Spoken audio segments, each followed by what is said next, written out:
अस्सलाम वालेकुम स्टूडेंट्स हमने अभी तक जो है वो चैप्टर 2 को डिस्कस किया था अपने लास्ट लेक्चर्स में, जिसमें कि हम लोगों ने एक चैप्टर 2 को क्लोज किया था। अभी हम लोग जो है वो अपना एक नया चैप्टर स्टार्ट कर रहे हैं जो कि है चैप्टर नंबर 3। और चैप्टर नंबर 3 जो है वो आपके सिलेबस के अकॉर्डिंग उसका नाम है डायनामिक्स। बेसिकली स्टूडेंट्स हम लोगों ने फिजिक्स को स्टार्ट किया और फिजिक्स में फर्स्ट जो हमारी फिजिक्स की ब्रांच थी that branch was mechanics. Mechanics के अंदर हम लोग स्टडी करते हैं किसी भी ऑब्जेक्ट की जो मूवमेंट है या किसी भी जो मटेरियल ऑब्जेक्ट है उसकी जो मोशन होती है उसको हम लोग स्टडी करते हैं मैकेनिक्स के अंदर। तो मैकेनिक्स जो है वो ब्रांच ऑफ फिजिक्स है which deal with the motion of an material object. After that अभी हम लोगों ने सेकंड चैप्टर किया। सेकंड चैप्टर के अंदर हम लोगों ने स्टडी किया काइनेमैटिक्स को। काइनेमैटिक्स जो है वो बेसिकली मोशन जो हमारी मैकेनिक्स है इसके आगे दो तरह के टाइप्स हैं। एक तो ये है कि आप किसी भी ऑब्जेक्ट की मूवमेंट को स्टडी करते हैं, जैसा हमने चैप्टर 2 में किया कि कोई भी बॉडी जो है वो एक सर्कल के अंदर मूव कर रहा है, सर्कल के अंदर मूव कर रहा है तो उसकी मूवमेंट जो है वो सर्कुलर थी। इसी तरह से अगर कोई ऑब्जेक्ट हमारा किसी एक स्ट्रेट लाइन के अंदर मूव करता है तो स्ट्रेट लाइन के अंदर मूव करने की वजह से उसकी जो मोशन होती है वो आपके पास एक लीनियर मोशन होती है। इसी तरह से कोई बॉडी अगर टू एंड फ्रो मूवमेंट करता है तो टू एंड फ्रो मूवमेंट जो है उसको हमने वाइब्रेटरी मोशन का नाम दिया था। बट हमने ये नहीं स्टडी किया उसके अंदर कि उसकी रीजन क्या है, कॉज क्या है। इसका मतलब है कि मैकेनिक्स की वो ब्रांच जिसके अंदर आप लोग सिर्फ और सिर्फ किसी भी बॉडी की मोशन को स्टडी करते हैं विदाउट कंसीडरिंग इट्स कॉज, उसका रीजन नहीं पढ़ते कि वो किस वजह से मूवमेंट हो रही है, उसको हम लोग जो है वो काइनेमैटिक्स कहते हैं। सेकंड ब्रांच है हमारे पास डायनामिक्स। डायनामिक्स के अंदर हम लोग एक तो किसी भी बॉडी की मोशन को स्टडी करते हैं और प्लस हम उसका देखते हैं कि उसका कॉज क्या है। तो dynamics is the branch of mechanics in which we study the motion of an object as well as the cause of the movement, कि उसकी जो मूवमेंट है उसका कॉज क्या है। बेसिकली डायनामिक्स जो है वो एक ग्रीक लेटर डायनामी से निकला है और जिसका मतलब है पावर। पावर जो है या आपकी जो ताकत है वो भी किसी चीज की जो है वो एक कॉज हो सकती है, किसी मूवमेंट की कॉज हो सकती है या किसी भी आपके पास मोशन की कॉज हो सकती है। तो उस कॉज को स्टडी करते हुए हम लोग अपना टॉपिक स्टार्ट करते हैं जो कि डायनामिक्स से रिलेटेड हमारा फर्स्ट टॉपिक है दैट इज फोर्स। तो आज का हमारा जो फर्स्ट टॉपिक है वो है फोर्स।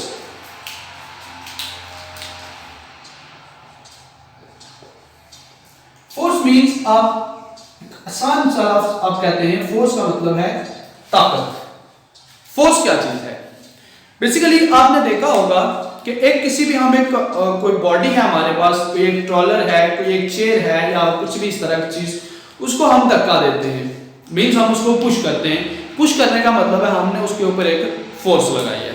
अब पुश दो तरह से हो सकता है, आप किसी बॉडी को आपकी तरफ कोई चीज आ रही है, आपने आगे से जोर लगाया और उसको रोक दिया, ये भी आपने उसको क्या किया कि फोर्स लगाई है। आपने किसी चीज को रुकी हुई थी, आपने उसके ऊपर फोर्स लगाई, उसको मूव करवा दिया। तो फोर्स बेसिकली क्या करती है कि किसी भी बॉडी को मूव करवाती है या किसी बॉडी को जो है वो रोकती है, बट हमेशा ऐसा भी नहीं होता है। फॉर एग्जाम्पल आप देखें, अगर आप किसी एक चेयर को जोर लगाते हैं कुर्सी के ऊपर तो वो मूव हो जाएगी, यानी कि उसके अंदर मोशन आ जाएगी। आपने फोर्स लगाई और मोशन आ गई। बट आप अगर दीवार को धक्का लगाना शुरू कर दें, अब दीवार भी एक चीज है जिसके ऊपर आपने जोर लगाया, लेकिन वो दीवार आपके पास जो है वो मूव नहीं करेगी। इसका मतलब है आपने कोशिश की है उसको मूव करवाने की, फोर्स तो लगाई आपने, बट उसने क्या किया, मूव नहीं किया है। इसके मुकाबले में आपके पास एक छोटा बच्चा है जो आपकी तरफ दौड़ता हुआ आ रहा है या साइकिल के ऊपर आ रहा है, आप आगे खड़े हो जाते हैं, उसको रोक लेते हैं। आपने फोर्स लगाई, मूव कर रहा था बच्चा, बट आपने क्या किया, उसको रोक लिया है। लेकिन अगर एक ट्रक आपकी तरफ आ रहा है और आप उसको रोकने की कोशिश कर रहे हैं तो इट्स इम्पॉसिबल फॉर यू कि आप उसको स्टॉप नहीं कर सकते, बट आपने कोशिश तो की है। तो बेसिकली फोर्स जो है हमारे पास ये एक ऐसा एजेंट है, means force is basically an agent. Force एक ऐसा एजेंट है जो किसी भी बॉडी को, एजेंट मींस कोई काम करने वाला किसी तरह का भी, तो फोर्स एक ऐसा एजेंट है जो किसी भी बॉडी के अंदर मोशन प्रोड्यूस करता है, यानी किसी भी बॉडी के अंदर मोशन लाता है, बॉडी रेस्ट में था, उसको जोर लगाता है और उसको मूव करवाता है, मोशन प्रोड्यूस करता है या कोशिश करता है कि उसके अंदर मोशन प्रोड्यूस करवाए। जैसे मैंने कहा कि हम चेयर को तो मूव करवा सकते हैं, दीवार के ऊपर अगर धक्का भी लगाए तब भी उसको मूव नहीं करवा सकते। इसका मतलब है मोशन यानी force is an agent which tend to produce a motion और try to produce the motion और टेंड टू प्रोड्यूस, या तो मूवमेंट को प्रोड्यूस कर देता है या कोशिश करता है कि वो किसी चीज के अंदर मोशन प्रोड्यूस कर सके। नंबर 2, आपके पास कोई भी ऑब्जेक्ट जो है वो मूव कर रहा है और मूव करते हुए बॉडी को रोकने के लिए आपको उसके ऊपर फोर्स लगानी पड़ती है। इसका मतलब है कि force is an agent which try to stop a moving object. एक मूविंग ऑब्जेक्ट है, या तो उसको स्टॉप करता है या उसको स्टॉप करने की कोशिश करता है। तो ये बेसिकली फोर्स की आपके पास जो है वो प्रॉपर्ली एक थीम आती है कि मेन आइडिया जब आपके जहन में आता है तो फोर्स बेसिकली ताकत, जोर लगाने को कहते हैं। तो जोर डिफरेंट तरह से लगाया जा सकता है। अब किसी चीज की शेप है, आपके पास एक बैलून है, बैलून को आपने प्रेस किया, उसकी शक्ल जो थी वो आपने चेंज कर दी। मींस क्या, प्रेस करना, आपने एक फोर्स लगाई या प्रेस करना एक एजेंट था जिसने कि एक बैलून की शेप को चेंज कर दिया। ऑन द अदर हैंड आप एक स्टोन लें, स्टोन को उसी तरह से प्रेस करें, जोर तो आप लगाएंगे बट आप उसको चेंज शेप को नहीं कर सकते। इसका मतलब यह है कि फोर्स एक ऐसा एजेंट है जो किसी बॉडी की जो शेप है उसको भी चेंज कर सकता है या चेंज करने की कोशिश कर सकता है। आफ्टर दैट हमारे पास एक पॉइंट आता है, दैट इज साइज। आप एप्पल ले लें, एप्पल के स्मॉल स्मॉल पीसेस कर देते हैं। आप अपने जो आपका नाइफ है, चाकू है, उसके ऊपर स्मॉल फोर्स लगाइए। उस फोर्स के लगने से क्या हुआ, इसकी जो साइज था वो क्या हुआ है, रिड्यूस हो गया। एप्पल छोटे छोटे टुकड़ों में आपने डिवाइड कर दिया। आप किसी आप बड़ी चीज को ले लें, कोई एक सॉलिड ले लें, उसके ऊपर आप छुरी से फोर्स लगाना शुरू कर दें तो आप उसको जो है वो कभी भी कट नहीं कर सकते। इसका मतलब है कि फोर्स एक ऐसा एजेंट है जो किसी भी बॉडी का साइज जो है वो उसको या तो चेंज कर देता है या चेंज करने की उसकी कोशिश होती है। तो इस तरह की बेसिस के ऊपर हम लोग डेफिनेशन जब कर रहे हैं तो फोर्स की डेफिनेशन ऐसे की जाती है कि force is an agent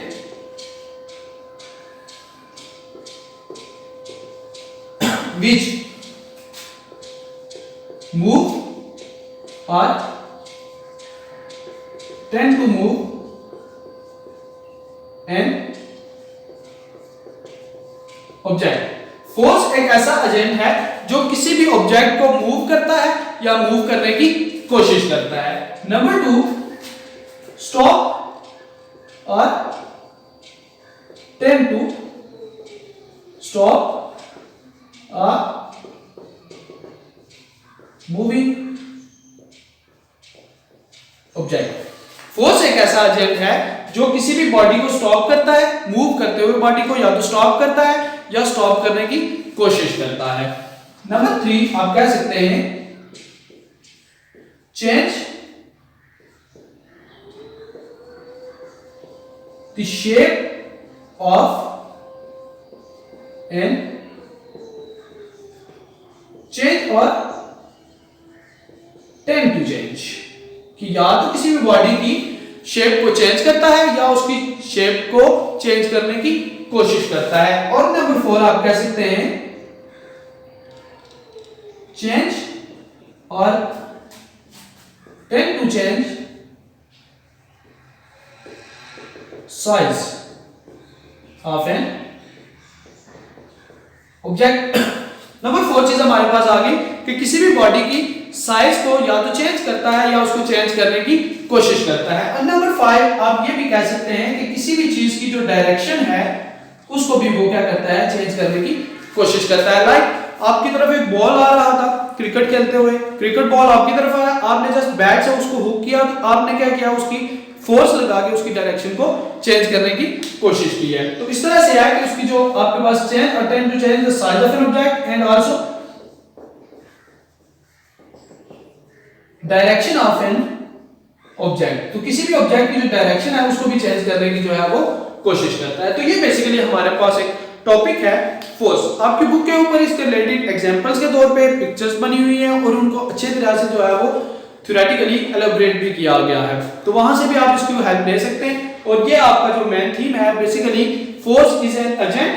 force basically एक एजेंट है जो किसी भी बॉडी की मूव करवाता है या मूव करवाने की कोशिश करता है, मूव करते हुए बॉडी को रोकता है या रोकने की कोशिश करता है, किसी भी बॉडी का शेप, साइज और डायरेक्शन चेंज करता है या चेंज करने की उसकी कोशिश करता है। तो ये बेसिकली हमारा फोर्स एक एजेंट है, और यही बेसिकली जो फोर्स है हमारा इन तमाम चीजों का रेस्ट, मोशन, शेप, साइज और डायरेक्शन चेंज, इन सभी का जो रीजन होता है वो भी बेसिकली क्या होता है, एक फोर्स ही होता है।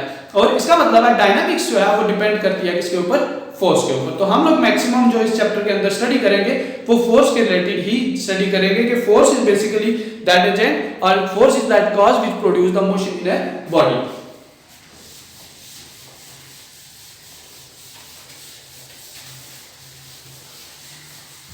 मूवमेंट से रिलेटेड या मोशन से रिलेटेड बहुत से साइंटिस्ट ने वर्कआउट किया, बट उनमें जो फर्स्ट वर्क है वो सर आइजैक न्यूटन, एक साइंटिस्ट थे सर आइजैक न्यूटन, जिन्होंने के फर्स्टली इसके ऊपर काम करना शुरू किया। तो न्यूटन ने इसके ऊपर काम करते हुए कुछ लॉज दिए, लॉज ऑफ मोशन, या इनको जो है वो नाम दिया जाता है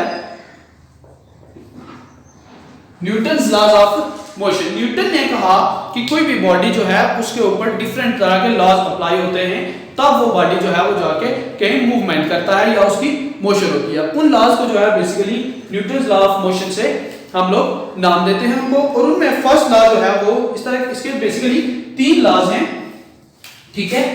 इसमें जो है वो आपके पास 3 लॉज हैं और उन 3 लॉज को हम स्टडी करेंगे। तो फर्स्टली याद रखेंगे कि जो न्यूटन्स लॉज हैं ये बेसिकली रिलेशन है हमारा किसी भी मास का रिलेशन, फोर्स का रिलेशन, एक्सेलरेशन हमने सेकंड चैप्टर में पढ़ा, एक्सेलरेशन, मास और जो फोर्स है, इन 3 चीजों को बेसिकली न्यूटन ने जो है वो अपने लॉज के अंदर रिलेट किया है। उनकी बेसिस के ऊपर उसने कुछ कवानीन बनाए हैं जिनको कि हम लोग यहाँ पे स्टडी करेंगे। तो फर्स्ट लॉ जो है वो न्यूटन्स फर्स्ट लॉ हमारा फर्स्ट टॉपिक है,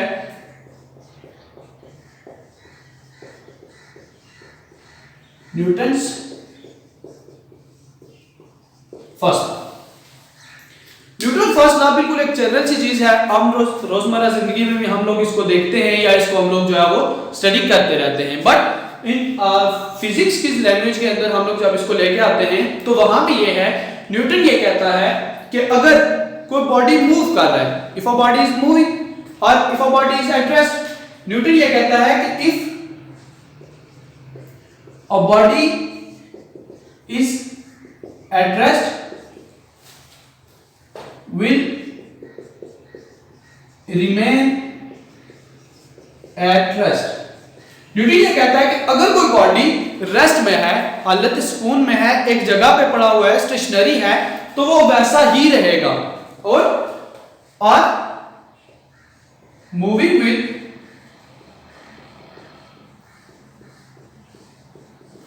constant velocity will continue its motion। ये न्यूटन लॉ का फर्स्ट पार्ट है। फर्स्ट पार्ट ये है कि आपके पास कोई बॉडी जो है, if a body is at rest will remain at rest, ये उसका फर्स्ट पार्ट है। एंड सेकंड पार्ट इज और moving with constant velocity they continue its motion, कि अगर कोई बॉडी रेस्ट के अंदर है तो वो रेस्ट में ही रहेगा, अगर एक कांस्टेंट वेलोसिटी के साथ, कंडीशन इज कि कांस्टेंट वेलोसिटी, यूनिफॉर्म वेलोसिटी को वो यहाँ पे जिक्र करता है कि मूविंग विद यूनिफॉर्म वेलोसिटी, यानी कि चेंज इन वेलोसिटी जो है वो आपका 0 होगा, यानी कि डेल v बेसिकली चेंज जो होता है वेलोसिटी का वो नहीं होगा। तो वेलोसिटी कांस्टेंट वेलोसिटी के साथ मूव कर रहा है, तो कहता है कि will remain in continue movement, लेकिन until and external force acts upon it. तो ये एक कंप्लीट लॉ बनता है कि अगर कोई बॉडी मूव कर रहा है तो वो मूव करता रहेगा, अगर रेस्ट के अंदर है तो वो रेस्ट के अंदर रहेगा, अनटिल के कोई एक्सटर्नल फोर्स आउटसाइड से कोई एजेंट नहीं आता जो उसको के अपनी उस कंडीशन को चेंज करने के लिए प्रोपेल करे या कंपेल करे उसको कि वो अपनी चीज जो इसकी कंडीशन है उसको चेंज करे। अगर रेस्ट में है तो मूव करने लग जाए, और अगर मूव कर रहा है तो रुक जाए। ये उसी सूरत मुमकिन है जब कोई एक्सटर्नल फोर्स उसके ऊपर जो है वो एक्ट करेगी। एक फोर्स बेसिकली एजेंट जो कि किसी भी बॉडी की रेस्ट या मोशन की कंडीशंस को चेंज कर सकता है। तो इसका मतलब यह है कि अगर कोई बॉडी रेस्ट में है तो रेस्ट में रहेगा। फॉर एग्जांपल हमारे पास ये एक डस्टर है, अगर ये डस्टर एक जगह के ऊपर पड़ा हुआ है तो it will be here for a long time. आप कितना भी अरसा आप देखते रहे ये इसी जगह के ऊपर रेस्ट के ऊपर पड़ा रहेगा अनटिल के मैं एक एक्सटर्नली आगे इसको यहां से उठाऊं और कहीं आगे पीछे मूव ना कर दूं। इसका मतलब है कि अगर बॉडी रेस्ट में है तो रेस्ट में ही रहेगा तब जब तक कि कोई एक्सटर्नल फोर्स उसके ऊपर अमल नहीं करती है। एक कंडीशन ये तो बिल्कुल आसान सा हम लोग इसको प्रूव कर सकते हैं, दैट्स ओके, कि अगर कोई बॉडी जो है वो रेस्ट में है तो वो रेस्ट में ही रहेगा जब तक कि उसके ऊपर कोई एक्सटर्नल फोर्स नहीं लगती। बट मूवमेंट की बात करते हैं। अब एक बॉडी है, बॉल को आप देखते हैं, गेंद को थ्रो करते हैं, अब थोड़ी सी दूर जाती है तो वो गेंद गिर जाती है नीचे या रुक जाती है। अब उसके ऊपर कौन सी फोर्स लगी है? न्यूटन ने तो ये कहा है कि उसको रुकने के लिए कोई फोर्स भी चाहिए। तो वो फोर्स उसको कहां से मिलती है जो उसको रोकती है? वो होती है basically force of friction. Friction हमें फोर्स ऑफ फ्रिक्शन बेसिकली एक आप कह सकते हैं कि दो बॉडी जब एक दूसरे के साथ टच में होते हैं तो उस दौरान उनके बीच जो फोर्स होती है, मसलन जब जमीन के ऊपर आप चल रहे हैं तो जमीन आपको रोकने की कोशिश करती है, आपको थोड़ी फोर्स लगा के चलना पड़ता है। किसी चीज को घसीट रहे हैं तो फोर्स लगा के वो जमीन आपको रोक रही होती है। तो किसी चीज जब दो चीजें आपस में एक दूसरे के साथ टच होती हैं तो उस वक्त उनके दरमियान जो फोर्स होती है that force is called the friction force. Resistive force होती है और फ्रिक्शन फोर्स का हमेशा काम ये होता है कि वो किसी भी मूविंग ऑब्जेक्ट को स्टॉप करती है। लाइक बॉल जाता है जमीन के साथ घसीटता हुआ जा रहा है तो जमीन के साथ जब लग रहा होता है तो जमीन बेसिकली उसको क्या करती है कि रोकने की कोशिश करती है। तो वो बेसिकली ये है कि कोई मूविंग ऑब्जेक्ट भी उसी सूरत रुकता है जब उसके ऊपर जो है वो कोई फोर्स लगती है। That force in particular in ball case, गेंद के केस में कौन सी है? वो आपकी फ्रिक्शनल फोर्स है जिसकी वजह से कि कोई भी ऑब्जेक्ट जो है वो रुकता है किसी मूवमेंट के ऊपर। तो बेसिकली हमारे पास न्यूटन्स लॉ ये है कि एक तो इसके लिए जब तक रेस्ट में अगर बॉडी है या मूव विद कांस्टेंट वेलोसिटी है तो उसके अंदर एक तो आपके पास क्या होना चाहिए? फोर्स को जीरो होना चाहिए, फोर्स जीरो होनी चाहिए। और दूसरा आपका ये है चूंकि डेल v मींस चेंज जो है वो वेलोसिटी का वो जीरो है, इसका मतलब है कि आपका जो एक्सेलरेशन होता है वो del v over del t वो भी क्या होगा? जीरो। मींस इसके लिए दो कंडीशंस होती हैं फर्स्ट लॉ को होल्ड करने के लिए, एक तो उसका एक्सेलरेशन जीरो होना चाहिए और दूसरा जो है उस बॉडी के अंदर फोर्स भी क्या होनी चाहिए? जीरो होनी चाहिए। तब कोई बॉडी जो है अगर रेस्ट में है तो रेस्ट में रहेगा, कांस्टेंट वेलोसिटी से मूव कर रहा है तो कांस्टेंट वेलोसिटी के साथ ही मूव करता रहेगा। और उसके लिए दो केसेस, एक तो फोर्स जीरो, दूसरा जो है चूंकि फोर्स वेलोसिटी उसकी जो है वो चेंज जीरो होता है इसलिए उसका एक्सेलरेशन भी क्या होगा? जीरो होगा। तो इस तरह से हम जो है वो फर्स्ट लॉ को आगे ज्यादा एलैबोरेट करते हैं। देन वो कहता है न्यूटन कि ये जो न्यूटन का फर्स्ट लॉ है इसको लॉ ऑफ इनर्शिया भी कहा जाता है। अब इनर्शिया क्या चीज है? अभी हम उसकी तरफ आते हैं कि इनर्शिया क्या चीज है।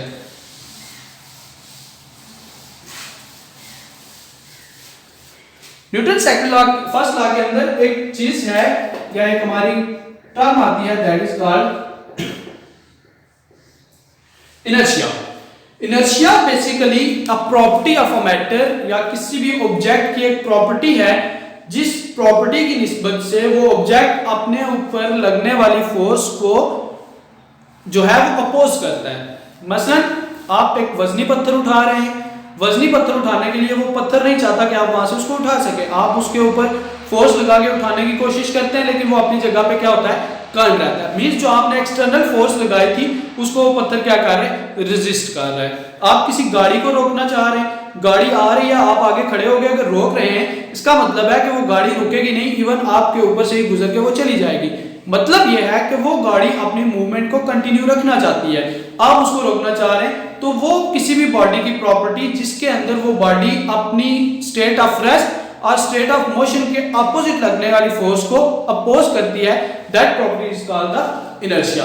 तो इसी बेस के ऊपर चूंकि हमारा फर्स्ट लॉ जो है वो भी इसी इनर्शिया के ही बेस कर रहा होता है, इसलिए इसको जो हम लोग एक लॉ ऑफ इनर्शिया भी कहते हैं कि it is a property of a body due to which it resist a change in state of rest और यूनिफॉर्म मोशन। कि इनर्शिया बेसिकली किसी भी बॉडी की वो प्रॉपर्टी है जिसकी वजह से वो बॉडी अपनी स्टेट ऑफ रेस्ट और यूनिफॉर्म मोशन को ऊपर लगने वाली एक्सटर्नल फोर्स को अपोज करता है। फॉर एग्जांपल हम देखते हैं कहीं दफा आप जाए बस के अंदर बैठे जा रहे, एकदम से ड्राइवर अगर ब्रेक लेता है तो आप आउटवर्ड गिरेंगे। रीजन ये है कि आप जिस रास्ते के ऊपर जा रहे थे आप वहीं पे जाना चाह रहे हैं, बट ड्राइवर ने आपको एकदम से डायरेक्शन आपकी चेंज करने की कोशिश किया। तो आपके उस मूवमेंट ने क्या किया कि अपने आप को कंटिन्यू रखने की कोशिश किया, आपके अंदर इनर्शिया था, देन आप वहां से जो है वो खुद को आगे लेके जाना चाह रहे थे। अब दूसरी बात, आप कई दफा बस के अंदर खड़े होकर जा रहे हैं, एकदम से ब्रेक अप्लाई होती है, बस तो रुक जाती है लेकिन आप आगे की तरफ गिर जाते हैं। रीजन ये है कि आप आगे की तरफ जाना चाह रहे थे, बस स्टॉप हुई है, तो आपकी जो मूवमेंट थी आपने उसको कंटिन्यू करने की कोशिश किया। इसका मतलब आपके पास इतना इनर्शिया था कि आप अपनी जो रेस्ट की हालत थी मोशन की उसको आप कंटिन्यू करना चाहते थे। तो ये बेसिकली जो है वो हमारे पास कुछ इसकी डेली लाइफ के एग्जांपल्स भी हैं कि इनर्शिया बेसिकली वो प्रॉपर्टी है या वो खसूसियत है किसी बॉडी की जिसकी मदद से वो बॉडी अपनी स्टेट ऑफ रेस्ट और स्टेट ऑफ यूनिफॉर्म मोशन को कंटिन्यू रखने की कोशिश करता है और उसके ऊपर जो फोर्स लगती है उसको क्या करता है, अपोज करता है। तो ये हमारा जो है वो लॉ ऑफ इनर्शिया है बेसिकली, ठीक है। इसी तरह से आप किसी भी जो डिफरेंट टर्म्स है इनमें आप देख सकते हैं इनर्शिया के डिफरेंट एग्जांपल्स हैं डेली लाइफ में। लाइक आपने गाड़ी ड्राइव करते हुए एक हम लोग बेल्ट वियर करते हैं, क्योंकि स्टॉप करते हैं जैसे तो बॉडी एकदम से आगे की तरफ झटका लगता है। इसका मतलब है कि आपका जिस्म आगे जाना चाहता था लेकिन गाड़ी रुकने की वजह से क्या हुआ है कि वो आगे नहीं जा सका, बट आप बॉडी ने अपनी जो स्टेट ऑफ मोशन थी उसको कंटिन्यू रखने की कोशिश की है। तो ये सारी चीजें जो है हमारे पास बेसिकली इनर्शिया और न्यूटन फर्स्ट लॉ से रिलेटेड है। इनर्शिया जो है वो डिपेंड करता है मास के ऊपर, ठीक है। अगर इनर्शिया जो है, इनर्शिया डिपेंड्स अपॉन मास, ठीक है। अगर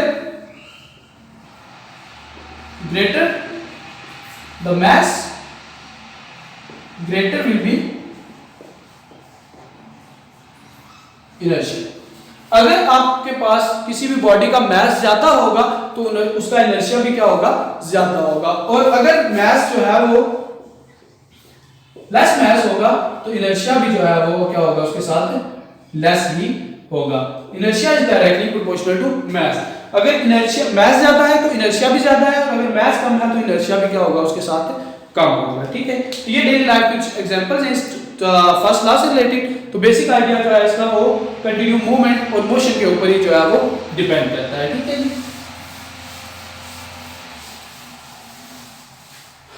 तो आज का हमारा जो लेक्चर था वो बेसिकली डायनामिक्स से रिलेटेड और थोड़ा सा हमने जो है वो फोर्स को स्टडी किया और न्यूटन फर्स्ट लॉ को हमने जो है वो इसके अंदर स्टडी किया है या हमने उसमें डिस्कशंस किए हैं। कुछ हमारे पास इसके रिलेटेड एग्जांपल्स हैं, आपकी बुक के अंदर इनको एक्सप्लेन भी किया गया है, वहां से भी आप हेल्प ले सकते हैं।